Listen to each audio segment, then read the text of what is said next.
ayyaana irreechaa hora Finfinneetii fi hora Harsadee bara baraan dhufuun sabaa fi sablammootas ummata Oromoo biyya keessaa fi biyya alaa jiran cufaan baga ittiin isin ga'e baga waliin nu ga'e jechuun hin barbaada. Ayyaana kana immoo karaa nagayaatiin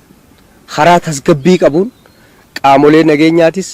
haati siinqeetis manguddoon biyyaatis dargaggoonni dubartoonni qeerroo fi qarreen hundi halkanii guyyaa dhaabbachuudhaan ayyaanni kun karaa nagayaatiin geggeeffamee karaa nagayaatiin imaltoonni kun bakkatti deebuun nagaa uummanni Oromoo qabu ifatti garsiisuu fi lallabuudha garsiisa waan ta'eef jecha